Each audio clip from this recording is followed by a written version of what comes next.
Hi friends, ఎలా ఉన్నారండి? నేనైతే చాలా బాగున్నాను. Welcome to Kirrak Keerthi vlogs అండి. ఇవాళ వీడియో వచ్చేసి నేనైతే బగారా రైస్ చేశానండి. చాలా రోజులైందండి నేను వీడియో అయితే అప్లోడ్ చేసి. షార్ట్స్ అయితే అప్లోడ్ చేస్తున్నాను కానీ వీడియో అయితే చేయలేదు. ఎలా ఉందో, నేను ఎలా చేశానో నా ఫుల్ వీడియో చూసి లైక్ చేయండి, కామెంట్ చేయండి. ఓకేనా ఫ్రెండ్స్?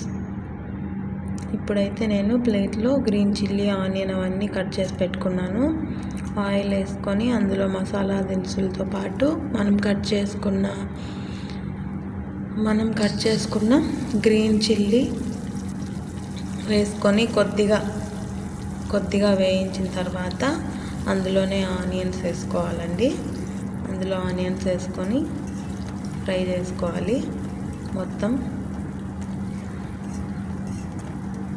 ఆనియన్స్ కొంచెం ఫ్రై చేసుకొని కొద్దిగా నేను సాల్ట్ వేసిన క్లిప్ అయితే నేను మిస్ అయిపోయిందండి. సాల్ట్ వేసిన క్లిప్ జస్ట్ వేగిపోయిన తర్వాత కొంచెం కలర్ చేంజ్ అయిన తర్వాత ఆనియన్, అల్లం తెల్లగడ్డ పేస్ట్ అయితే వేస్తున్నానండి. వేసి మంచిగా ఫ్రై చేసుకోవాలండి. ఫ్రై చేసుకొని అది కూడా మంచిగా ఫ్రై అయిన తర్వాత మనము కొంచెం అయితే కొత్తిమీర వేస్తున్నానండి. నేను మామూలుగా పుదీనా కూడా వేసుకుంటారు కానీ నేనైతే వేయలేదు. జస్ట్ ఊరికనే ప్లెయిన్ రైస్ చేస్తున్నానని వేయలేదండి. బిర్యానీ అయితే కాదు, జస్ట్ బగారా అన్నం కూడా లైట్గా జస్ట్ బిర్యానీ లాగానే. తర్వాత కొద్దిగా వాటర్, మనము రైస్కి తగ్గ బాస్మతి రైస్ తీసుకున్నాను కాబట్టి నేను 1 కప్పు రైస్కి 1.5 కప్పు తీసుకున్నానండి వాటరు. అలా వాటర్ బాగా మరిగిన తర్వాత రైస్ అయితే పక్కన నానబెట్టుకున్న రైస్ అయితే వేసేసాను. వేసి కలిపేసి ఒకసారి సాల్ట్ చెక్ చేసుకొని మూత పెట్టుకోవాలండి. చూడండి, రైస్ అయితే రెడీ అయిపోయింది.